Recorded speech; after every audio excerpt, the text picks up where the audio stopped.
Redditors who have a job where they go into other people's homes, plumbers, electricians, etc. What's the weirdest, most disturbing thing you've seen while working in a customer's house? I'm a face painter who does children's birthday parties. I've never had any super sketchy experiences, just a few rundown homes, but the kids always have fun. I went to one house, kind of messy and smelly, but no big deal. I started setting up my supplies, and I heard a weird peep sound above me. I look up to see a guinea pig running through a clear plastic tube attached to the ceiling. Then I take a good look around the house and notice the whole place is covered with a network of guinea pig tubes. The mom noticed me looking around and nonchalantly told me they have like 10 guinea pigs. Story 2. Used to deliver oxygen to people's homes. Saw plenty of weird things. Lots of hoarders, but this one took the cake. He didn't want to let us into his house, but I had to do a home safety assessment before I could set up the equipment. He was anxious about letting me in because his house was mess. He kept telling me about his messy house. Come to find out, it wasn't just messy. It was filled with 200 chickens. He was proud of his show chickens and wouldn't let them live in a barn or coop. The smell was unbearable. Other than that, he was a super nice guy. Story 3. Food bank delivery to homebound elders. I always fill 2 banana boxes, around 1.5 by 3 foot deep, of all types of food and deliver to his house. One time after delivering to him for 3 years, I have to come inside because he hurt his foot. He had never thrown out a single box. They lined every wall and entrance. He built a castle around his bed and a series of paths through his house. It was like this pillow forts you would make as a kid, but with boxes. I asked him if he wanted help getting rid of them, and he said no, that it was fun and helped with his dimension. He's super fun. Edit. I'm letting it stay. Story 4. I'm an electrician, and I was troubleshooting a bad outlet in the bathroom of a former NFL player. I was taking all the outlets apart, following them to see if I could trace out the home runs when he comes in and starts talking football. We're in the middle of talking when he just walks over to the toilet and starts taking a crap. I couldn't see him, but there was just a little pony wall between us. He didn't even stop telling his story. It was crazy. I walked out because of the smell. He came out a little later, and it was like nothing ever happened. Story 5. I delivered pizza for about 2 years. I had to deliver to a local motel pretty frequently. One day, I go to deliver, and a large lady, I'm talking 6'0", 220, was decked out in dominatrix attire. She answered the door, ready to get down to business, then immediately closed the door and threw a robe on. She apologized profusely and then tipped me $10 for the situation. Edit. To answer some questions. Sure, I could have gone in, but when these situations come up at 16, you never play them like you think you would. Also, she took one look at me and probably thought I was way too young to be her client. Damn baby face, I look like I'm 20, I'll be 30 soon. Story 6. Long ago, I did estimates for fire and water damage repairs for a restoration company. This couple had a smallish fire in their bedroom. When I enter the home, it's seemingly normal. Smells like smoke. There was a fire. Makes sense. They take me to the bedroom, and it was the mattress that had endured the majority of the fire, along with some of the wall above the head of the bed and smoke damage to the ceiling. Next to each side of the bed are 10-gallon buckets filled to the brim with cigarette butts and hundreds of spilled-over butts all over the floor. I was just in awe how they could live like this in their bedroom, especially since the rest of their home seemed tidy and normal. Also completely beyond me why they wouldn't clean that crap up after the fire if for no other reason than insurance adjusters being able to blame them, rightly, and possibly not pay out. How did the fire start? I asked. Required to ask. No idea, the husband replied. Story 7. My boyfriend is a locksmith. During the 2008 recession, Las Vegas had thousands of homes that were getting repoed or abandoned. The company he worked for would have him go and change the locks to keep people out. And usually this happened in the middle of the night to limit the possibilities of running into ex-owners of the properties. I sometimes tagged along, mostly to explore some of the ridiculously big houses that people had just left, but helped some of the time. This one house looked totally normal from the outside. You couldn't tell any difference from any of the other cookie-cutter, planned development homes. But inside, in every room, there were those time-out dolls. If you have never seen them, they are a doll that stands against the wall with its hands up to its face. And even more creepy, usually they have no face. But they look like a kid hiding their face or pouting after being put in a timeout. When I say they were in every room, I mean every single room. And not just one, but dozens, lining the walls. Not laying down, but standing up against every wall of the house. The house's electricity had been shut off, so all we had was flashlights. Walking into each room, it did not get less creepy seeing doll after doll. He is already afraid of dolls, and this made it so much worse. Altogether, we counted 63, but there might have been more. Story 8. Disturbing. Not at all. Weird? A bit. I was a medical equipment delivery guy for a couple years. Went into a dementia patient's house and had to instruct his caretaker on how to set up a large E-tank of O2. As I was kneeling down, my phone went off with my really low-key notification tone, which was a singular beep. Well, the pet bird nearby seemed to have taken a shine to that noise and mimicked it perfectly in tone and volume. The caretaker and I looked at one another with her saying, "I've been here for 6 years, and he's never done that before." From then on, every time I delivered and knelt down to re-educate the caretaker, SUP demands it, that bird would instinctively ping me until I let my phone notification sound go off, after which the bird would celebrate by bobbing his head up and down and turning in a circle. Edit. This blew up. The patience is staying. Something tells me a caretaker for a dementia patient would need quite a bit of it. Friendly reminder to check in on your older friends and family who choose to live alone or with very little supervision with home care. They miss you. A lot. Story 9. I've posted this before a while back, but used to work pest control, went into student accommodation to deal with insects. Can't remember what type. Carpet moths or bed bugs, maybe? Anyway, that's not the point of the story. This one room is fairly clean, but we have to spray all fabrics with the chemical in question to prevent any eggs from having a safe space to gestate. So open up suitcases, wardrobes, that sort of thing. One suitcase is full of used tampons that she was saving for. Duck knows what reason, actually, and I don't want to know. Nasty crap. That. Didn't mention it, just did the job and tried to avoid eye contact at the end. Story 10. Not job-related, but back when I was looking at houses to buy, I went into one that I will never forget. The owner had put weird little sticky notes all over stuff, like, "We can negotiate for this desk," and crap. There was one room dedicated entirely to dolls. Porcelain dolls. Knitted dolls. So many dolls. There was even a doll's head in a shadow box frame on the wall. I note the hell out of there. Story 11. I did apartment maintenance for a while. We started quarterly inspections, and the first day we opened a door, and the smell that came out was indescribable. The guy who was with me was ex-military, and he said that we were about to find a body. In the maintenance community, this tends not to be a matter of if you ever find a body, but when. He told me that he would go in alone if I was uncomfortable with it, but I went in too. We didn't find a body, but we found a mountain of trash that took up the entire dining area. And honestly, just trash, mostly food packaging, everywhere, and that accounted for a lot of the smell. We also found a dog, a very sweet golden retriever that was starved for attention. It was obviously being left to just piss and poop all through the unit. It probably hadn't been outside in weeks based off of the smell and general condition of the unit. We went outside, locked up, and called the property manager for her to come by. While we were waiting, he came home. The look on his face when he saw us was terrifying. The manager talked to him, and they set a plan about cleanup and gave a time frame for him to get the unit back to regular. The other maintenance guy stayed with him for a while that evening. When we left the unit, he was sure that the guy would die that night. Turns out the renter had recently went through a very rough divorce, where his children had been removed from him with very little warning, and he was spiraling. I left the company before I learned how it all ended. I hope he is doing better. Story 12. I used to do flooring, and when we had to get up the subflooring due to water damage. Underneath it, there was a black garbage bag. When I opened said bag, it had a bunch of women's clothes in it. Didn't think anything about it until we dumped it out and found bloody ripped underwear and torn dresses. Told the owner we had forgot some stuff at work and wouldn't be back until tomorrow. Called the police and never went back. The house was soon up for sale a month or so later. Story 13. Just read a post in another subreddit about a girl with social anxiety who hid under her bed when the plumbers came, and then the plumbers caught her under there. And then she ran and hid in the bathroom until they left. Wonder if those plumbers are on Reddit. I most definitely want to hear their side. Story 14. Work in lead abatement for a city-county run program. It's mostly low-income people that receive the free or heavily subsidized work. The people receiving the work are out of their homes for a week or two while we work.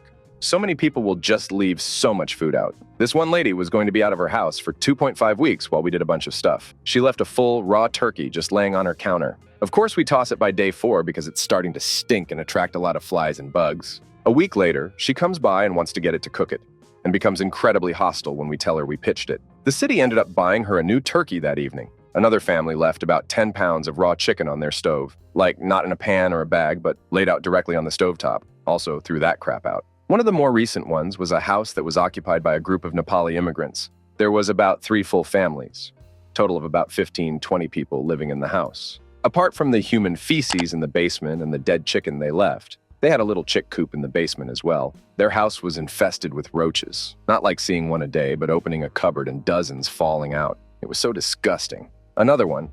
This piece of crap guy kept his dog locked in the basement for days at a time. There were hundreds of piles of dog crap and literal puddles of piss on the basement floor. The sick part is that the ducker left the dog there knowing that he would be out of the house for at least 2 weeks. The neighbor ended up taking the dog and gave it to their daughter, who lived elsewhere.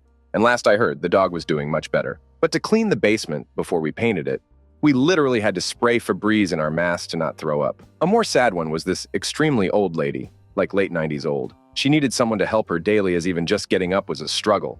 But her crafty kids refused to ever help. There was a hole in her living room ceiling going into the bathroom, like you could reach your arm through and wave to the people below. It was right next to the toilet and had rotted out because to Westcourt, whoever installed the toilet did use any type of ring seal. Every time you flushed, crafty piss water would just splash downstairs. They had a red Solo cup taped to the leasing pipe to catch the water.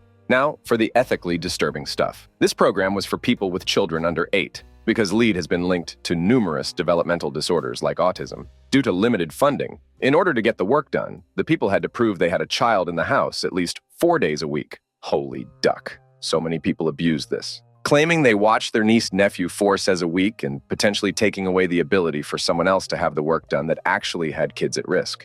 This one slumlord, who was renting to the dog guy above, abused the system to get 8 houses done for free, or very close to it. The total amount for the work that was done was about $200K. People even went as far as taking lid paint chips from a different house and putting them in around their windows to cheese the tests. Story 15 was a firefighter another time in my life. Had a middle of the night call to a mobile home for an elderly lady once. We walk in and it's dark, but as my eyes start to adjust, I think, oh, that's weird wallpaper. I keep looking around, it's on the ceiling too. Weird inconsistent patterns and rectangle shapes. Eyes adjust some more while we are talking to her. What the hell are those puzzles? She had hundreds of puzzles that she had glued when completed, and then glued them to every surface of her mobile home. Walls, ceiling, living room, bedroom, every square inch covered. Weird, but you do you, especially in your own home. Certainly not as bad as most ITT. Story 16. I was a paramedic in Oakland, and once I was in a home where a child has been bitten by a rat in her crib. As we were standing there talking to the mother about her options, a rat walked up to one of the firefighters and bit his boot. The firefighters stomped the rat to death, and the rat was taken to the health department for testing. That was a strange situation.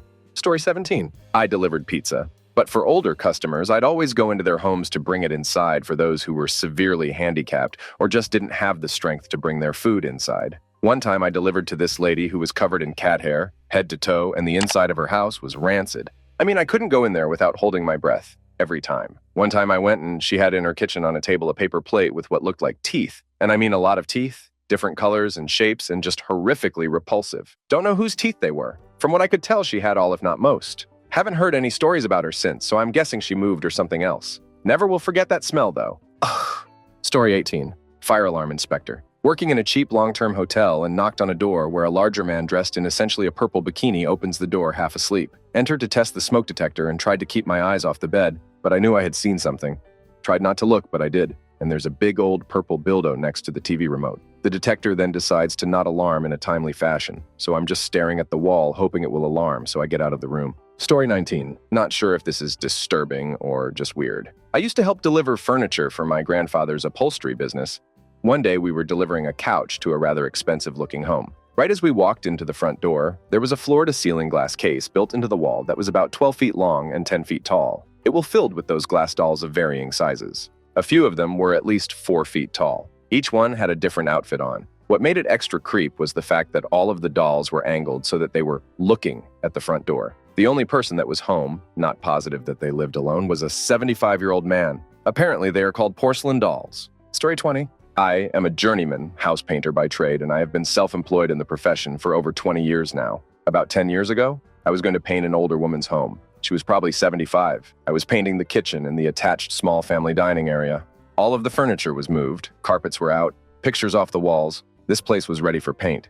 I always start by removing the faceplates from outlets and switches. First one, just 2 screws, pulled the plate off and found the outlet full of termites. Packed. Dead, thankfully. But this was an indication something bigger was happening here. I went and asked the woman about it, and once she saw it, she called her representative at ABC Pest Co. to come over immediately. After explaining the situation, he was quickly on his way. I went to standby mode. I wasn't going to paint anything if the house was coming down. Luckily, the client had purchased the paint and she was going to pay me by the hour. The project I was going to be painting was going to take me about 5 hours total, $125. Well, the pest guy looked all around the house, pulled a few more outlet covers off with the same results, all packed with dead insects. He then changed into full coveralls and climbed under the house. He was only there for a few minutes, maybe 3. Out he comes and declares the house a total loss. The floorboards, he said, were hanging on by a thread. The walls were all soft and about to be pushed over. The entire house could collapse at any moment. I packed my tools and said my goodbyes. I told her not to worry about paying for my time. I had been there for about an hour. She had much bigger problems to deal with. Story 21. Obligatory, not me. Friend's mom is a realtor. She went to check out a small room in the basement of the house she was trying to sell. She opened the door and the floor and walls were covered with cave crickets. She closed that door and immediately called an exterminator. Story 22. I was a delivery boy in high school and would occasionally deliver to two people who genuinely freaked me the duck out. The first one was an incredibly large man with elephantiasis. It's tough to believe in God after seeing something like that. Plus the smell. This one and the next one probably didn't bathe. Ever was really sad. The second one, I think, had HIV or AIDS before we had real treatments. He had what looked to me like hundreds, if not 1,000 injection marks all over his body. He lived all alone in a small mobile home that had metal stairs going up to reach the door. And by the time I reached the first step, the smell was already upon me. These people lived horrible and lonely lives. The second guy would often tip me with wet, crumpled up bills that smelled like him. Story 23. I used to help with dispatch calls at an ISP. One day I get a call from a tech who was always a joy to chat with. He was always super laid back and easygoing and would always joke around the phone for a few minutes. One day he calls in, and this is how the call goes. Me, yo, what crack-a-lackin'? Tech, hey. I wanted to call to formally let dispatch know that I will be leaving a job early and unfinished. At this point, I was super concerned because he was never formal about anything with dispatch me. Okay, let me pull up the accounts, get information. What's going on? Tech, there are chicken everywhere and chicken crap covering everything. Chicken crap is what burned out the Poe. I let the customer know that this would be a charged service call, and they tried to get the chickens to attack me. I took the notes down and sent an email to management since the tech had been threatened and let him go to his next job. Apparently, chicken people were infamous for this, but the account was never noted, so we had no way of knowing what the tech was getting into. I don't remember if the company closed the account or crazy chicken people did, but they called in every day for a few weeks to get about how unprofessional the tech was and how we were a terrible company. It was good times. Story 24. I once helped renovate an old building that was a house but converted to a business and was super run down when my employer bought it. We did a ton of work, including removing subflooring and ceilings. We found a hidden cellar in the back suite, once the kitchen or mudroom. The thing was filled with trash and random odds and ends. There were GI water ration cans dated 1956. In the middle suite, we kept finding spoons in the ceiling as we were taking it down. It was weird, but then we realized that it was where a junkie kept ditching their spoons. Asterisk edit. Suite. As in office space, not menswear. Story 25. Real estate photographer. Seen plenty of dildos and women's underwear. Lots of substances laying around and kids skipping school. But one incident sticks out. Wasn't disturbing, but totally weird. Client was wealthy and had a very nice home. Her and her husband were home while I was shooting, and I asked the woman if I could remove her pink robe, which was hanging on the shower door. She replied, "Feel free to put it on." Caught me off guard, but I just moved it aside. This woman was beautiful, BTW, petite and fit. She has tasteful nude photos of her around the house. So I keep moving through the house to shoot, and I told her I was about to wrap up but needed to photograph her walk-in closest, to which she replied, "Try on anything you want." I didn't take her up on her off, finished the shoot, and left. Just an overall weird shoot. Story 26. I'm training to be a residential property appraiser in Miami, FL. The guy I work for does everything from $10+ million mansions and foreclosures. A good rule in the business is never open the fridge in a foreclosure. It's no longer 07, so most foreclosures we run into are old people who've got no family and can't take care of themselves and can't take care of the properties. Super sad crap to run into. Worst thing I've seen is a hoarder who obviously had some mental deficiencies. The appraisal was for a refinance on his property. The place stunk. We couldn't get into half the rooms because the doors were boarded up and he had a ton of dogs. The guy was super confused why we were there and said his bank guy told him the appraisal fee was about 3 times what we normally charge. Luckily on that one, we basically told the bank it looked like his bank guy was trying to scam the dude without explicitly saying so. They canceled the appraisal so we didn't get paid for it, but me and my boss agreed the bad karma was worth the loss. Story 27. I did desktop support for a medical imaging company. All of the transcriptionists were work at home, so I would often have to go into their homes to support their desktops. One time, a woman called into the help desk because her computer was making a weird noise and smelled like something was burning, so I was dispatched to her house. And when I walked in, the house was, to put it lightly, in disarray. I went into her office, afraid to touch anything, and there was her desk amongst various dirty dishes, takeout boxes, pizza boxes. I go under her desk and unplug her desktop and go to open it, and I see banana roaches scurry out from inside the desktop. I don't mean a couple. I mean, hundreds. I jump back and swipe one that managed to start up my pants leg, and there is a swarm of banana roaches pouring out of this desktop. I leave the house and immediately call my supervisor and tell him what I found, and I tell him that I refuse to go back into that house. I walk to my car, and I'm totally hooked out. I strip down naked next to my car, I'm not kidding, and put my clothes in the trunk. I drive directly to my house and pull into the back. I toss my clothes into the garbage, including my Sescorts. I hose myself down in the backyard, went immediately into my bathroom from there, and took the hottest shower I've ever taken. The next day, my boss pulled me into the office to write me up for not finishing my day in the office, and I immediately asked for an HR rep. When the HR rep got there, I explained what happened, and the HR rep told him that it would be in the best interest to not write me up because I could sue and probably win. I left that job a month later. Story 28.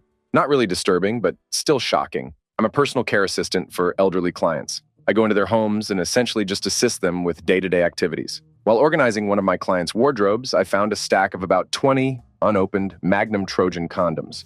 This particular client is in her late 80s. Get it, Granny. Story 29. In high school, I had a summer job where we would clean out houses owned by banks, like foreclosures. Owner died and had no one to take the house, etc. Usually it was just furniture, old clothes, that sort of stuff. Opened the door to one house, though, and it immediately smelled like complete crap and rot. Usually, it's a fridge that was turned off that never got cleaned out, but oh no, this was much worse. All throughout the house, there was around 25 cats, all dead, that had been there for who knows how long, all in different states of rot and decay, but all very dead. If I had to guess, the last few to die had to have been dead for at least a month prior to us going in, and this was mid-August, so they had all been in there all summer just baking in the heat. And what did we do, you ask? Went back outside, got bandanas or extra shirts or whatever we could find, tied them around our faces, layered up on gloves, grabbed some snow shovels and garbage bags, and got to work. Probably took at least 3 hours before we finally got them all out, and most of them just broke apart when we scooped them up. Must have puked 10 or 15 times in those 3 hours. Nastiest crap ever. Story 30. I used to work in wheelchair transport and dealt with people in the most unique way, in my view, because they needed help, but were not inherently in a bad place. As I would tell many trainees, these people are not at their rock bottom or in a traumatic event. However, they are mostly not far removed from one. So because of this job, I picked people up from anywhere and everywhere, mostly hospitals, and took them wherever they needed to go, mostly home. Well, I got 3 stories out of this. 1, picked an older guy up from the hospital and took home. Not weird when I initially pick him up. Obviously, a horny old man with the nurses, which is normal. P.S. Nurses have my respect forever because of this job. Get him into my van and start driving. Find out he's a former programmer for the government that he retired from in the early 2010s and ask him some computer questions. No big deal. He answers them and recommends some stuff to me. No big deal. Get him home and help him to his personal power chair, and he thanks me and rolls around towards his computer, shakes the mouse and checks to see if it's working proper. Then he turns around to talk to me and I begin to talk back. But my eyes wander slightly towards the computer and notice a couple of paragraphs and story like setup. So I read it while talking to him. It's a graphic sex novel, no big deal, right? Nope. It's about a guy who wants to do dirty thing, no preference on sex. And the details on that one page alone were horrific. I noped out of there. He tried to ask for my number so he could help me find a good computer, so I gave him a fake one, a Pizza Hut I had saved on my phone, and left as fast as I could. 2, picked lady up at the hospital to take her home. She lived by herself, in a house that was falling apart. No electricity in half the house, no heat, no AC, and covered in dog and cat crap. Her room was the closest I've ever came to seeing hell. Crap in her bed, destroyed floor and trash, and fecal matter. The smell killed me. She asked for help with getting comfortable in her chair, not uncommon, and I couldn't blame her. So I obliged and went to get her blanket off her bed. When I moved it, a smell unique to death hit me. It was her cat. She had been in the hospital for 3 weeks believing her daughter was going to take care of her animals. She didn't. I cleaned it up, threw it away, told her I'm sorry but I had to go, and left. The worst I have ever felt for any patient I have ever dealt with. Still wonder if she's okay now. 3, this is my favorite for many reasons, such as he was one of my first patients. He was legitimately awesome to deal with later on, and it was unique in 2 ways. A, the patient could walk. B, the patient was being picked up from his home and was going to the hospital. So I roll up to the house and knock on the door. An older lady, his wife, answers and tells me he was taking a nap, but she would be right back. No problem, so I sit in my chair. It was required to use on all patients regardless of ability to walk or not, and wait in the front entryway of their house. She comes back and says, "He is awake, if you want to come get him." So I follow her around the corner to see a 62-year-old man naked, refusing to wear anything. Not even a robe, because I want to be comfortable and I'm only comfortable naked. He showed it all, and he didn't care. It took me 15 minutes to at least get him to wear a robe, which he then refused to tie up. Drove him to the hospital he was going to and helped him into his room in bed, which he promptly tossed his robe and bared it all again before he laid down in his bed. I left not long after, and while walking out, his nurse walked in, a female, young, good-looking, and he proceeded to turn into a horny old man. I knew the nurse and she played him up and down, and I was dying laughing by the time I got out of earshot. I would deal with him 4 more times in a much more clothed setting, but him, the image is burnt into my mind. It's strange how I remember his attitude towards being nude as nothing more than normal. While I was sitting there thinking in my mind, what have I gotten myself into? I remember every moment, and it haunts me. But anywho, there's my stories. Have a good one, Reddit. Story 31 was a carrier for the post office. When you first start, you only have one route 1 day a week. Every other day you cover for someone who calls in sick or is on vacation or something like that. So one day I covered for a different carrier who was sick. I get to one house and they have 4 packages. On the front door, there was a sign that said, "Please don't knock or ring. Just open door and leave the packages behind the door." So I'm like, okay, this is weird, but whatever, it must happen a lot because the sign was old and dusty. So I open the door, go in, the house is normal. I bend down to put the packages down neatly. As I rise back up, there is this old dude had to be like 60 to 70, just standing there in tight-ass jeans, tight-ass tank top with a clearly dyed jet black mustache, drinking beer out of a can with a straw. I naturally got scared for a second, so I tell him, "Sorry, you scared me. I didn't see you there." And he just says, "That's because I wasn't here." So I just say, "Well, I'm sorry," and start to leave, and he says, "Hold up, where is So?" In So, I say, "Oh, she is sick, so I will be covering for her today and possibly tomorrow." And his words verbatim were, "Nice. Maybe she should stay sick a while. I'll make sure to wear something cute tomorrow." I fake laugh and go out of there. Story 32. Handyman here was called to a blocked sink at a lady's house. So I get to the door and she opens it, and the house was like Dolores Umbridge's office. Every wall, shelf, and horizontal surface was covered in decorative plates, figurines, teapots, and stuff. The hallway was exactly me and one plumbing toolbox wide between occasional tables and shelves with more tat on them. That was the most nervous, slowest walk I made through anyone's house, trying not to knock anything over. She was friendly enough and made tea, but even then I had to turn around slowly and be careful not bump anything or knock anything over. Story 33. I used to do crisis mental health assessments to determine if the person needed to be forced to the hospital. One person was paranoid that his bathroom was contaminated and that black tar from cigarettes would rain down on him if he went in there. So he'd be going to the bathroom in a bucket and hadn't showered in months. His bedroom had some crap buckets in it, but also at least 200 empty cartons of goat milk, because that was the only thing he'd eat. Yeah, we took him to the hospital. Story 34. I was installing alarm systems, and one day, I went out on a service call, stepped into a literal cesspool, and thanked God for my plastic booties to protect my cesscourts from walking on their disgusting carpet, was shown to the alarm panel, and when I pulled the panel off the wall to see why it was not powering on, an army of roaches started scurrying out of the wall. Turns out the panel died because several roaches had electrocuted themselves on the circuit board.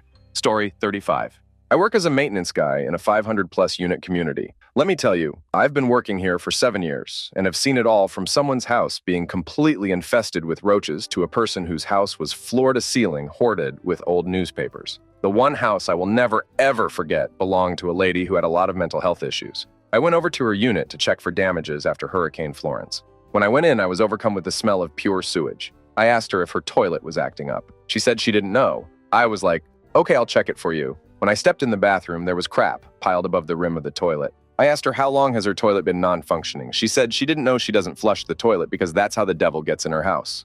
Story 36. A hoarder that lived with a bunch of geese in the house and would speak to them constantly. They would always bite her. It was a very large home she owned, and she moved into the guest house to rent the big one out. She was flighty in the brain. She was a tiny, frail old thing.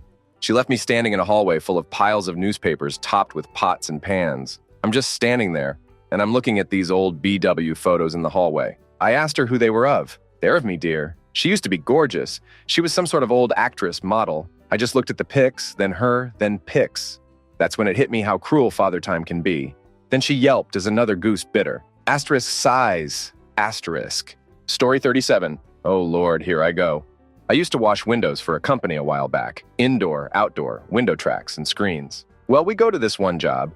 Lady has us clean the windows on the outside of this house, and then sends us over to her father-in-law's place just up the road, and she leads us in. This ancient guy is sitting at the counter facing the door, a little grizzled with some band-aids here and there, missing the tops of his ears. He also had a big yellow square, gauzy bandage situated on the top of his head. I shrug it off and continue with my work. Easily some of the dirtiest windows I've ever cleaned. I go into the room, and the closet was open and filled with rifles, shotguns, and all the ammo to go with it. I think this is an important detail. I go back downstairs and start cleaning on the window above the kitchen sink. Now, every time I've gone back inside or outside, this guy was always facing the way we came in. Now my coworker comes through, and I glance over at him. Something else catches my eye. Under where that yellow gauze pad sits about an inch of exposed skull between the pad and his skin. It was all I could do not to fall off my step stool. It was the color of your Aunt Betty's walls who had been smoking. I have a decent reason to believe this tough old duck survived a mauling by some sort of animal. I don't even know what to think about this still. Story 38, Hoarders. It's not all that disturbing, but it's miserable working for them and depressing thinking about how it got to that point. That aside, working in attics and crawl spaces, you run into plenty of vermin, dead and alive. Not nice when you're under the house with no fresh air. One particular home, unbeknownst to me, had a rat infestation. My task was to troubleshoot some in ceiling speakers that weren't working. Boy, I wish I could see my face when I pulled down one of the speakers from the ceiling. Two things happened. One, I was instantly hit with the most foul vermin stench I've ever smelled. If you know, you know. And two, rat droppings everywhere, like rain all over my face. Just horrible. It was a huge house. Some actor or comedian, don't recall. So he wasn't in the room at the moment. I ran straight to the nearest bathroom to wash up, and I'm normally good with this kind of stuff. But nope, this was just overwhelming, honestly. Broke the news to him that he'd need to take care of the rats. Otherwise, they'd just keep chewing through the wiring, and I was on my way. Another instance from when I worked for a cable company placed me in a most uncomfortable, hostile situation. Worked in South Central LA, and really, it's not bad. Most people are nice, respectful, and unless you're looking for trouble, you generally won't find it. Anyway, I was sent to a home to install internet service. Basically, it's a small apartment building, and the owners opened up all the rooms, so it's essentially one big home. Unluckily for me, this was a trap house. I knocked on the door and was greeted by 4 dudes. One of them immediately pulls back with his fist as I say, "Cable!" He then says to my face, "Ooh, you lucky, I was about to beat you ass." Okay, what the hell? There were a lot of people in the home, all eyes on me. The air was so tense I could choke on it. Honestly, I should have left the minute things got confrontational at the door, but I stayed and rushed the job. Did a terrible job. Essentially threw a roll of cable in the house, hooked them up, and dipped. Only time I've actually ran into some trouble working the area. Last one I need to mention. Wasn't in a home, but was while on the job. Once again in South Central working cable. Task was a simple reconnection at the utility pole. Majority of utility poles in the area are located in the alleys. They're sometimes inaccessible because they're either locked off or the entire alley is covered in junk like a junkyard. So I entered the alley. Nothing out of the ordinary, not too messy, and a rather quiet day. Throw on my hard hat and tools and begin climbing the pole. I get to the top, and as I begin grabbing my reconnection tool, I see a homeless person out of the peripheral of my eye. I've got my eye on him as he's walking towards my pole. I've had my ladder stolen before, while I ran to a house to grab a tool, and the last thing I wanted was to have my ladder taken from underneath me, leaving me stranded at the pole. The guy brushes by my ladder, and I'm sure he didn't see me because he then pulls his pants down, pops squat, and takes a fat turd right on the pole I'm working on. It all happened so fast. All I could do was yell when he took those pants down and stare in shock as I realized what he was doing. I assume he didn't see me, but, perhaps he did, and this was some way to mark his territory or something idiotic. He left without a word, didn't even acknowledge my yelling. He's lucky I didn't puke on him from above. Yeah, had a nice cold beer after that day, Lamau. Story 39. I go into a lot of flop houses and slum buildings. Hobos use litter boxes for a bathroom. I stepped in people poop a couple of times. Went into a place one time where a group of 4 or 5 were zonked out. Substances, probably. None of them woke up, and one of them, I wasn't sure was alive. We called the cops for a welfare check. Story 40. I worked as a linesman for a telecom company and went to install internet for someone. Went outside to the phone box outside and confirmed dial tone, called the customer, and made my way to their apartment's phone room to confirm dial tone there. All was good, so I make my way up to the lady's apartment to set up her modem, and the door is open, so I knock, but no answer. The door creaks open, and there is a little boy about 5 years old, still in a diaper, absolutely covered in crap, and another baby rolling on the ground in puke and crap, and it reeked like cat piss. I see the mother sprawled out onto the couch, high as hell with her eyes open. Ended up calling the police and child services immediately and had to hang out with the kids until they showed up. I felt so bad for those kids. Another time, I had the exact same setup and had to confirm dial tone in the apartment's phone room, and I see some girl abusing and getting the crap beat out of her at the front desk. But I can't open the door because I don't have a key. So I'm banging on the door hard until she sees me and crawls away from the dude to buzz me in. Now, I was not a big guy at the time, but I had a bit of muscle back then and was sitting at 6 and 190 pounds. The dude that was there, though, was like 6'8" inches and easily 300 pounds of what looked like pure muscle, and I was scared for my life. But I ran in there with my line cutter in one hand and a screwdriver in the other, and I had the police on my Bluetooth. I figured if I'm going down, this ducker is coming with me. I screamed at him to get off, or I would stab him while I was on the phone with the police. He got in my face and threatened to kill me, and to be honest, I believed him, until he heard sirens and ran away. I helped the girl and gave her my sweater to cover up, consoled her, and stayed with her until the cops showed up and I gave my statement. She ended up not wanting to press charges, saying it was her boyfriend, and she loved him. Also on the way out, he saw my company van and punched my ducking windows out and left broken glass everywhere. I kind of hope that piece of crap bled out, to be honest. Story 41. Haha! Finally, my line of work comes up. Been a plumber's apprentice, plumber. I have tons of stories, all from weird, disgusting, funny, rude people. Here are some. I'm on phone, so sorry for the grammar. We had to replace a boiler of an older man, late 60-ish. We were scheduled to be there at around 11 a.m. So we stand and ring his door at 10:50 a.m. No response. All right, no big deal. Ring again, no answer, no big deal. And the third time we rang, we see the curtain open slightly and we see a man in his shirt. He said, "Give me a minute to put on some clothes." All right, so he opens up. And well, there the man he has in his white boxers in that same shirt. Our exact first conversation. Haha, good morning, sir. Him. Haha, yeah. I'm an old D*CK retired and it's my house. Let me be, haha. Haha, sir, I couldn't agree less. Then he proceeds to show us where we had to be, etc., etc. Even offered to help with carrying tools. Still in his undies. He was a real laid-back man with some sense of humor. But when we sat down to eat, he did say he has this machine that can fix every disease by just standing in it and such. Something with lack of minerals. He claims it even fixed someone up that could move half of her face. Yeah, that was also odd. But still, nice guy. Not the usual finger-watching guy. Disgusting. Oh my, these people. Brr, brr, brr. We had to replace a gas heater. Don't know if translation is correct. I'm from the U. But the people had 2 dogs. 2 tiny chihuahua or something. And oh my God, from the second we stepped in till the second we left, they barked. And 9 hours of barking is a lot. We wore those ear-deafening headset because it was hard to concentrate. Their house was jam-packed with items and a good old layer of dust. And that floor didn't see a vacuum cleaner in a while, but definite hoarder signs. But I don't mind. Their heater was leaking gas from the exhaust. So they wanted to replace it. Their exhaust that exhausted all the burned gas ran truff the chimney. So it was 8 m-ish tall. So my college went up the roof. He pulled it. I pushed and wiggled to see what happened. And the moment we moved it, 2 decaying, smelly bird carcasses fell straight on my hand with a moving box worth of branches and nest stuff. Well, we knew why it leaked gas.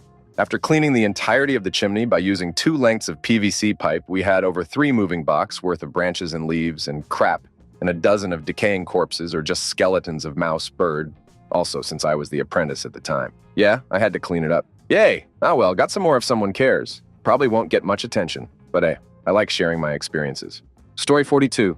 Not me, but a friend of mine works for a cleaning business and would tell me stories of some of the nasty places she had to clean. But the one that disturbed me the most was when she went to clean for a 40-year-old obese white lady. She said out of the places she had to clean, this one was the worst, by far. Her house looked like an actual trash dump with everything everywhere and a couple of rats. But what took the cake was when she entered the bathroom. Crap was everywhere, but mainly on the toilet lid. She told me the lady had never cleaned for the past year. She has been living there, meaning she continuously sat in her poop-infested toilet over and over for about a year or more. I thought her customer had a mental problem or something, but my friend said she seemed completely normal conversation-wise, so she must just not care much for hygiene. Story 43. Not weird or disturbing, but this has always stuck with me. I used to deliver pizzas. I delivered to this elderly couple. The lady answered the door in a nightie and wearing one sock. She was taking her time to get her money, so I browsed around their setup inside. The only thing they had hung up on their wall was a 5x7 photo of Abraham Lincoln. That's it. Story 44. I'm a delivery driver for a supermarket in the UK. I went to a house once, knocked on the door, and he yelled to come in and put everything in the kitchen. When I went in, and there was framed lesbian 18+ movie throughout the house, top to bottom. I had to get him to sign my handset to prove delivery. The 500 pounds man was on his bed, completely naked with just a rag covering his banana. Story 45. Not my story, but a journeyman I worked with told me a good one. We're commercial Sparkies, but being a smaller company, we occasionally take residential jobs when there's not a lot of other work. So they were doing some work at an apartment complex, and they were inside one unit that this weird lady lived in. Apparently she was really friendly and talkative, but Just kind of gave off a vibe like she wasn't all there. My journeyman asked to use her bathroom at one point, and apparently it was covered wall to wall, ceiling to floor with magazine cutouts. Nothing graphic or sexual, just random pictures from random magazines cut and pasted everywhere. Even in the shower, which was ducking filthy. Like the tub had a layer of grime and obviously hadn't been used or cleaned in ages. He said he just waited for lunch, or until he got home to piss for the rest of his time there.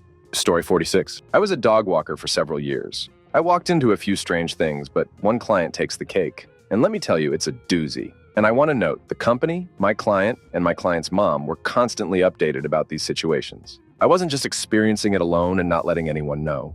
I used to walk into my client's place, and he'd be unconscious on his couch. This happened several times, and I would have to call his mom, who was the one who made him get a dog walker after he bought a puppy, and let her know. His mom lived in Texas. We were in Chicago. Turns out he was mixing some substances and alcohol and was in an outpatient rehab program. Let me tell you, it's way above any dog walking pay to check if someone was breathing. It became obvious the owner was not walking his puppy outside of my walks. The concierge would comment that he barely sees the owner. I started giving the puppy food and water after I noticed his bowl was empty, which happens. My visits were at noon, but he wasn't pooping at all. And he didn't pee too much either. I cleaned his water bowl a few times and it was caked in grime. I let people know, and the company told me if I was uncomfortable, they could send someone else or drop the client. I couldn't drop them, knowing that I was the only one doing anything. Then, one of my visits I got there, and the puppy could barely stand, had peed in several places, and had vomited 2 large puddles worth. I found a partially chewed pill on the floor and matched it to the open container of substances. The few times the owner was not home, I called him at work, and he seriously kept asking about where the dog vomited and if there were any stains. I called his mom, and she called a family friend to take the dog to the vet while her son, my client, was at work. I rode a bike for work and had no way to take the dog myself. I was freaking the duck out. I told the company, my client, via text, never answered his phone or responded, and his mom that I would contact a place to rescue this dog or figure out a way to bring him home because I was not comfortable with that dog there. I straight up told his mom that I was disturbed by his lack of care of his own puppy. The next day, his mom flew to Chicago and stayed with him and the puppy for a few days. She texted me a week later that she was taking the puppy with her back to Texas. Story 47. I used to do a lot of in-home catering. One day I was delivering some platters, and a kid ran out the front door. He looked to be about 3 or 4. Anyway, he trucked off right down the driveway, heading to the road. I jogged up behind him with a fruit platter in one hand and grabbed his arm with my free hand and walked him back to the house. When I told his mother what had happened, she just smiled and lightly scolded the child with one of those, "You know you're not supposed to go near the road" comments. No, the duck, he didn't. Story 48. I'm a nanny. About 5 years ago, I took an after-school job with a family of 3, a mom, and 3 daughters. When I went in for my interview, I noticed boxes of random crap lining the stairs. Not big deal. It seemed like maybe they didn't finish putting things away before I got there. We sat in the front room, which was sectioned off with folding room dividers. Again, not thinking anything crazy, this seemed like a nice job, and they made me an offer. A few days later, I show up with the kid after school, without being shown around. I walk in, and it's a completely different house. The folding partitions are put away, and every inch of their house was lined and stacked with unopened boxes of toys and random QVC-style packages. The boards of boxes and toys and more random crap looked to be unopened for the most part. However, I don't think the kitchen or bathroom had ever been wiped down. The fridge was packed, and most things were moldy. They had mentioned they had a few dogs and cats. I counted, and they had 5 dogs and at least 8 cats. I was trying to study the first day, and the cat jumped up and took a crap on the kitchen table next to me. The dogs would chew on whatever they liked and would track mud in from outside. I stayed there for 3 more shifts.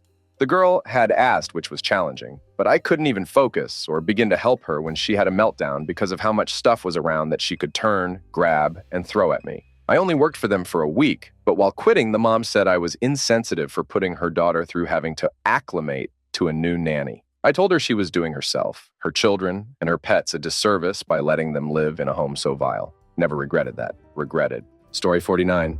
Plumber here. Went into a house to work on the master shower valve. Opened the shower door and saw a huge dildo stuck to the shower wall. Wife was standing next to me after having just showed me where the shower was. Never batted an eye. She had to have seen the uncomfortable look on my face, but simply moved on without a word. She didn't move it or anything. I just had to work with it hanging on the wall beside me. I can't prove it, but I think it was on purpose. Story 50. Quite a while back, I used to install high-end entertainment systems, home theaters, and distributed audio for people who didn't know what to do with their money. Smallest house we ever worked on was 7,500 square feet. My boss called me in to do a distributed audio and cascade lighting system in a new construction. We spent about an hour with the client, nice guy, building a 14K square foot house. First floor is your typical rich person place: library, study, game room, great room, labeled ballroom, dining room. Up the hill slightly was the second level, kind of stared up the slope. 3 suites and a 6-bedroom attached guest house. Down the slope on the way to the shore of the lake it was a gym, kitchen, a theater, and then a room labeled special. I'm like, huh? He had very specific requirements for special. Very, very high-end hidden speakers, a screen that came out of a hidden ceiling pocket, multimedia projector in a hidden pocket in the rear. Mind you, this was a while ago, so this crap was very, very expensive. We do the job, things work. In my mind, special is in room or something. About 6 months after he's moved into the place, I get a call for tech support. Since the hidden pockets were a custom job, I figured it was that. Turns out it was a burnt bulb on the projector, and I discovered what special was. It was a chapel with a one-person pew in front of an absolute shrine, Orthodox icons on every surface of the walls, shelves around the room with relics. Like illegal relics. Christian antiques, by my masters in religion, no less than 500 to 1,300 years old. I'm very secret about this. Please don't let anyone know I have it. Oh, I told people. I didn't tell anyone his name, and I won't, because outwardly he's a nice, giving, charitable man, but that room weirded me out massively. Story 51. These are different homes, but bottles off piss. Countless homes with animal excrement. About that wasn't just a recent unnoticed accident. Dusty spiked green dildo behind drywall in a laundry room. Guy that acted embarrassed to have 18+ movies playing on his TV when I entered his apartment, who at 10 a.m. offered to fix me a drink. Thinking, what a hell, this mo gonna squeeze me some orange juice? Only to later, at the very end of the job, tell me I look like his ex-lover and offered me a massage I had to decline twice. Morbidly obese woman who never moved from her lazy boy even to greet me at the door, took a picture of my ass while I was bent over and working. Her phone was probably on vibrate, but she didn't think I'd hear the camera shutter noise as I froze, not knowing the WTF to do. Overheard a husband audibly smacking his wife in the head before storming out. I was in a back bedroom, but walking out into the living room after I heard him storm out of the house and seeing her holding her head on the couch, I put 2 and 2 together. Had a teen at a homeowner's house have a grand mal seizure at like 7:45 a.m. after a few min of being there and not even awake yet. Being Red Cross certified, I was thrust into going over what to do in such a scenario, and remember that it helps to calm down people freaking out nearby by establishing some sort of authority and acting like you know what you're doing. So, upon explaining why I'm supporting his neck and then going to turn him to the recovery position so he doesn't swallow his tongue, his mom decides that means I want her to put her fingers in his mouth. Kid clamps down on her fingers. Cops are there after 911 was called literally within like 2-3 minutes, and as the mom got done screaming about her fingers, the other bipolar 19-year-old son is cussing out the cops, close to getting arrested, for taking so long. My most recent favorite, however, was an oil painting at a woman's house that had extremely regal-looking cats. When I greeted her, she introduced herself as Dr. such and such. There was no way that this woman was ever a doctor. I'm late to the game and care more about the perceived interest, so it's worth the trouble. But if this gets enough upvotes, I'll dig up that cat painting pic. I'm sure I've got more. But these were just off the top.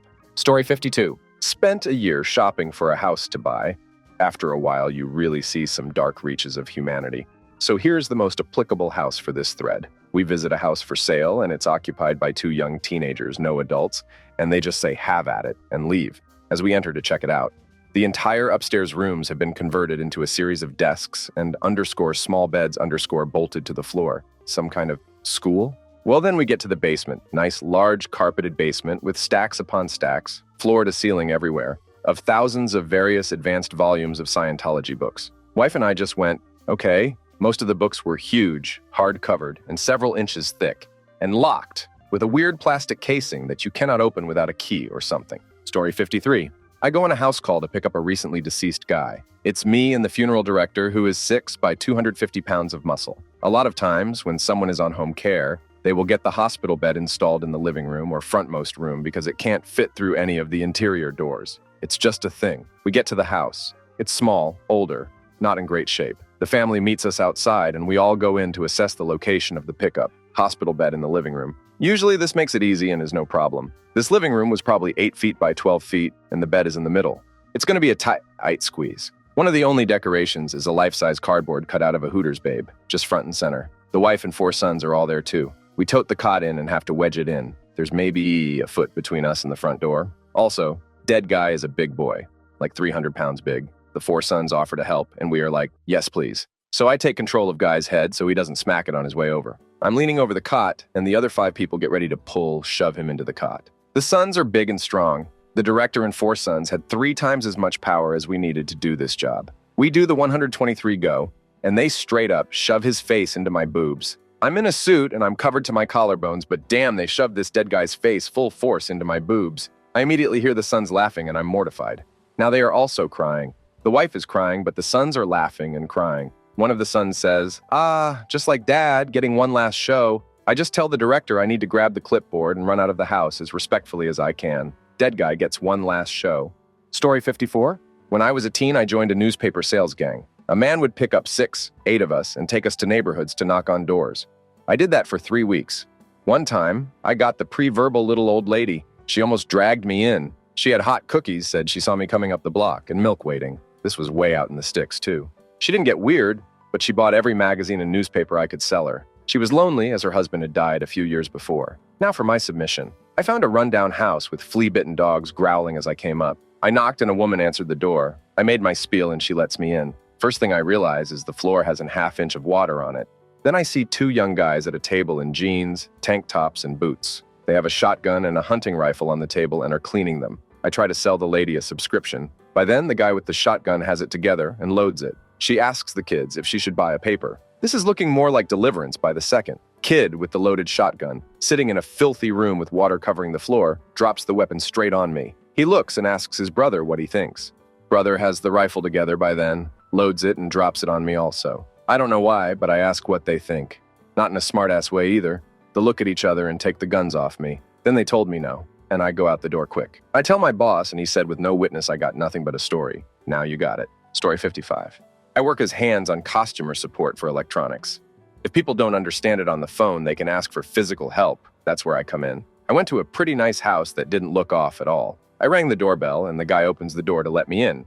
He looked like he was 60, but not quite sure. Anyway, the problem was that he needed help installing a brand new flat-screen TV in his bedroom. I asked it where it was, and he said just go down the hall. There were 3 different rooms, one being a bathroom. So I didn't know which one it was, so I just grabbed the knob of the left door and said, "Is this it?" And an immediate load response, "Don't open that door," in a very angry manner. The way he said it, though, made it sound like he was hiding something. The rest of the time I was there, I was scared of what was behind the other door. Story 56. Oh, hey, this one is for me. I'm a cable guy. I'm super late, so this probably won't get seen, but I live sharing some of these stories. Most disgusting? A cat, I think, took a massive soupy crap right on top of a DVR at one customer's house, frying the device. Stuff like that is of the more mundane variety, though, really. The worst one I've ever encountered, hands down, was so bad that I feel genuine queasiness sometimes just thinking about it. Trailer, outskirts of town, ratty yard, poor access route to pole. Many small dogs out back. Ethereal floating skull warning. As I stepped inside, the first thing that hit me was the donkey punch to my senses of 100-degree heat-baked urine. The second thing is that I was starting to slide with both feet firmly planted, as though I was standing on ice. A large portion of the flooring had been replaced with plywood. Most of it, as it turns out, was so thoroughly soaked with dog piss that a slimy mold film had developed on the surface. I didn't feel comfortable in my own skin for 3 days. I went straight home after this on an early lunch, threw all my clothing in the washer, and took a long hot shower. It only helped a little. The worst I ever heard of, though. A tech knelt on a pile of trash to run an outlet through a floor in a hoarder's nest. The pile exploded with maggots and juices. This unlucky git had knelt on a bloated, decomposing cat carcass, and the pressure caused it to literally explode on him. I heard he ran screaming out the side door into the neighbor's yard, grabbed their hose, and just took a shower right there. I have lots of pics and stories I can share about this kind of stuff if people are actually interested. I've accumulated all kinds of stuff after 3 years. Story 57. Used to do delivery for a pharmacy, mostly convalescent homes, and the occasional residents. One time, I delivered to an older lady who lived in an apartment. She took forever to open the door, partly because she was older, partly because there was a mountain of stuff to get through in order to open said door. Boxes, unopened mail, medical devices, walkers, canes, etc. Poor lady. Her makeup reminded me of "You Have It Set on Escort" from The Simpsons. It's the only thing I could latch onto in my mind to keep from being outwardly sad. Another delivery. Bright Sunday afternoon. 4 deliveries in. I have to drop off at a residence. The large gathering of family members makes it very obvious the person isn't long for the world. I look at the medication signature sheet and it's confirmed. It's medication to make the person comfortable. The entrance to the home is sort of a U shape, with what I assumed was the back entrance, literally across from the front door, with a courtyard in between. They usher me in so the daughter of the client can sign and send me down the hallway to the left, to what is essentially the back door I mentioned earlier. It's actually a bedroom. As soon as the door is flung open, there is the client, patient, open-jawed, eyes closed like a death mask, barely breathing, his skin ashen yellow/brown/gray, like old wet newspaper. His face stuck with me for the rest of my shift. Thinking back, I'm pretty sure it was my first and last delivery at that home. Story 58. Did a home security install. Walked in, saw the old South African nationalist flags, Vier Kleur and Union flags, followed by the collection of tattoos. Not his tattoos, other people's tattoos, cut off, tanned, and mounted in frames as pictures. One was an entire back piece. And did I mention the ceiling was painted black? A pure black ceiling with his wife's artworks, sculptures, and paintings hanging from the ceiling. Story 59. Former experience as a death investigator had me going in all sorts of sketchy homes and campers. A couple that stand out to me was one with beer cans. Everywhere. Couch and a love seat in the living room that had piles of beer cans covering the whole thing. 6 feet tall, probably. Crushed beer cans. So many beer cans. I've never seen so many. Hoarder house, of which there were many, but the adult, middle-aged son lived with parents and died in the living room recliner. The floor was covered in 10 inches of trash food waste. Sprinkled among the trash was hundreds of pictures from adult magazines. Went to a huffer's house to investigate a death in a small rural town about 3 a.m. Gold and silver spray paint cans everywhere. It was a big old house. Rooms everywhere and was exactly one working light fixture in the entire house. One tiny lamp without a shade. It made for a really creepy ambiance. There was a shooting in a trailer house that was broke down and falling in. Literally half the bedrooms were open to the night sky. Middle of the living room was a crude wooden structure positioned over a small black trash can. Turns out it was their only toilet. It wasn't empty. I gotta stop. The more I think through these, the more memories pop up. Whew. Story 60.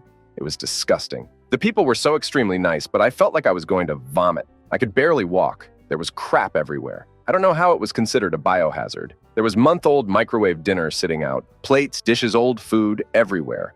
And there was a very faintly distinguishable trail that led to the kitchen, which is where we needed to go. Not to mention, they were both barefoot, and the wife was missing all her toenails. Story 61. I have a story from my cousin, a plumber. I honestly don't remember full details, but he told me the homeowner was one of those "I put aged urine in my eyes because it's good for me" people, and had jars of pee ranging in color all around the house. Everything in the house smelled like pee, except the bathroom, which smelled entirely of crap. Apparently, there was just crap everywhere because the person had no working toilet for over a month and just kept crapting inside of the already crap-filled toilet. He basically stopped the story there because he was visibly getting sick just thinking about it again. I will never, ever be a plumber. I can tell you that much. Story 62. Ankle-deep pit bull crap in a basement with claw and teeth marks on all the doors and windows. Also found small baggies and a postal scale stashed above the kitchen cabinets. Yep, turns out the previous owner sold substances and filled the basement with pit bulls as part of a security system. Never let them out, only yelled at them, beat them when they did escape, and occasionally threw an unopened 50-pound bag of dollar store-level dog food down the steps. Evidently, the pipes leaked enough to keep them watered and made rivers and canyons in the dog crap. Shoveling out the basement, which earned me Friday off with pay, we found bones of at least one of the dogs. Teeth marks on that, too. It was great. Good times for sure. We entertained ourselves by taking the drywall dust, wrapping it up like Coke, and tossing the little baggie out on the sidewalk, just to see how long it'd stay out there. Never long. Story 63. I'm a plumber.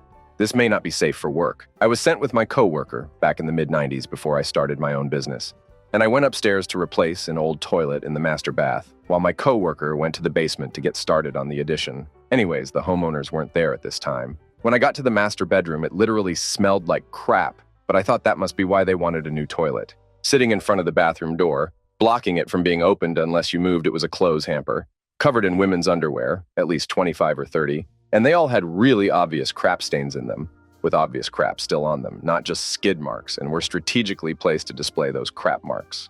I didn't move the hamper or touch it in any way. I just walked over, picked up the phone, and called our boss. I explained it, and his initial reply was, "You're crapting me." Then he said he'd be right over. Small town, like a 10-minute drive. When he got there, he looked it over and said he's going to tell them we can't do the job. That's when he pointed out that there were 2 cameras, partially concealed, pointed right at us, and I hadn't even noticed them. He called them later and told them to never call his business again. Story 64. I work for an HVAC company. One day, one of my workmates went to a house call to service an AC. When he got there, the 17-year-old daughter was the only person home, being it was summer. Her parents were working, and she was out of school. He is in his late 30s, and he's a pretty good-looking guy, in good shape and just a pretty cool man. Daughter follows him around to the unit outside flirting with him.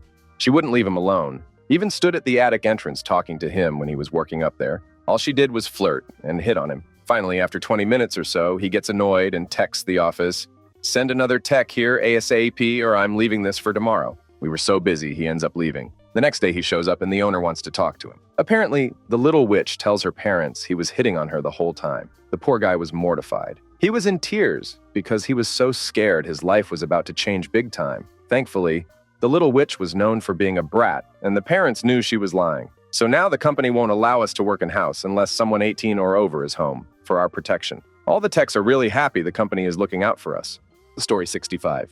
I'm an EMT in a pretty busy city. Going into people's homes is an inherent requirement of the job. About 3 weeks ago, we responded to what was simply dispatched as a fall. We assumed it was just an old guy who needed help up. Turns out it was a middle-aged man who fell and hurt himself and was unable to get up. His voice was weak, and no one heard his cries for help. He laid on the floor for 5 days before a neighbor noticed they hadn't seen him around. Once we broke into his house, this scene unfolded before us. A man lying on his side on the floor, which was covered in almost every square inch with urine, feces, and leg goop. The apartment smelled of rotting human and crap. What is leg goop, you ask? His legs had been stuck together with feces. When we rolled him onto our Reeves, a carrying device, a nasty wet peeling sound happened as his legs separated. But that wasn't the disturbing part. Story 66. When I was in grade school, my parents suggested I start tutoring kids in my class that needed help with homework, so I could save for a PS2. One day after school, I walked to a classmate's house to help him with an English assignment. He had a clever short story that just needed spelling and grammar cleanup. We get to his house and there is a room filled to the brim with dog feces. Not even the weirdest part. We go to his computer room and there were used tissues all around. Not even the weirdest part. Small plastic containers with lids on, all filled with white, yellowing jelly-like substance. "Hey man, just realized I have to help my grandmother with something. Can you just send me the story on MSN and I'll fix it for you? Ain't catching me sorting your crap spelling out in your 5-man fist hockey chamber, you human jelly hoarding muff." Story 67. Was shadowing my friend for a home inspection he was interested in buying. We went to view this multi-million-dollar beautiful home. When we got to him, amazing basement with a full bar, bedrooms, pool table, etc. There was one semi-hidden wall door type thing. When we opened the door, it was a small 4x4 room single. A single light bulb in the center, and a wooden chair bolted to the floor with what looked like markings of an old metal restraints that were removed. It was very strange. This sold my friend and I on the house because we wanted to investigate further. Once he actually moved in, we did black light tests, etc., but couldn't find anything worthwhile. Wish I still had a picture of the room. Story 68. It's my time to shine. I'm a house cleaner and could write a book. My favorite house has this glass deck. It's in a different spot every time I go. I have aptly called this the banana house. I've also never met the people that live there. So my best guess is a gay couple. My next house leave out personal pleasure items. I clean around them, never touching them. I've also had a very conservative house leave out a butt plug on the bathroom sink. The look on his face when he realized I finished cleaning the bathroom. The last and super freaky one was a diary. Yes, if you leave it out and open your cleaner is reading it. It had crazy sideways writing saying things like, "Only God believes me, no one else," and a list of her BFs with what they did to her. Steal, lie, cheat, use. And then I knocked out of there when it talked about that occurred a while ago. This client was already a handful, but goodness, she needs help. Story 69. I worked as an electrician for a company that made discos and clubs. One time we were hired to do a club. When we got there, we realized that it was a swinger club. Our boss didn't mention it, and one of the most disturbing yet ingenious things I've ever seen I saw in this place. There was this bathtub in one of the rooms with a little red button. If pressed, a tile in the floor opened, and from the floor came a stand with a bottle of champagne, 2 glasses, and like 10 different whips. I'm not even embarrassed to say that I have wanted one for my own place ever since I saw it. Story 70. My father is a chimney sweep, and from time to time I work with him when he needs me. Till this day, the weirdest thing that I've ever seen on the job happened 2 years ago. Normal day. Weather was great for working inside on the roof. We pull into the driveway to this farm. Nothing weird so far, but once we get out and go inside to check out the fireplace and all, we see that the house is filled with farm animals. Chickens, pigs, a small calf, you name it, all inside the house. It was rather interesting seeing them live that close to their farm animals. Their reasoning was that they were just really comfortable with the animals. Everything else was completely fine, nice folks. Successful farm, it seemed. It smelled so bad, though. I could never do that, but to each their own, I guess. Story 71. This isn't my story, but my friend's dad. He worked at a furniture store and would sometimes go and take or install furniture in people's homes. One time him and his coworker, were at this girl's house and they lift up a mattress and find a ton of sex toys. Then she walks in and is just eyes wide open and speechless. Now my friend's dad has a story to tell. Story 72. I used to be a door-to-door fundraiser and we were sent to the worst area in a city near me, Edinburgh. We singed up a lady whose house was clearly a place substances were sold from. Stack of cash, 13K on the table in 10s and 20s, ripped couch and full of random, clearly stolen electronics. She was lovely, but told us so many stories like how her daughter was kidnapped and held at gunpoint, and how she locked the social worker in the house and took her phone off her so the social worker couldn't call the police. I don't know how much I believed. She had us in her house for a good 3 hours. I have so many more stories like this. Story 73. I was a Domino's driver and an old guy kind of held me hostage for like an hour. He was really drunk, and all I did was step into his smoke room to give him his pizza, and he shut the door and wouldn't let me leave until I took all of these gifts he was trying to give me, and I wasn't supposed to accept any gifts like that. So I was telling him no, but he wouldn't let me leave. I had 2 other deliveries in my car that I had to deliver, so I was getting anxiety about him and also having pizzas needing to be delivered. And another time, some lady, who I now live 3 houses down from, had pill bottles all over the place, and she was so pulled out that she couldn't speak. P.S. I live in North Florida in a very southern fade-up town. Story 74. Posted this here before, but here it goes again. I am a social worker and visit people in their homes. Most of my clients are mentally ill and need help in their day-to-day life. So I had one client who had a psychotic break and was sitting or better crouching on top of his wardrobe making wolf sounds. Scared me to death. I really thought he would jump down on me or something. Another time I had to call the police to open the door of a client's flat because I could not reach him for days. Yes, the guy was dead. I still remember the police officer say, "Oh yes, that one is gone." Story 75.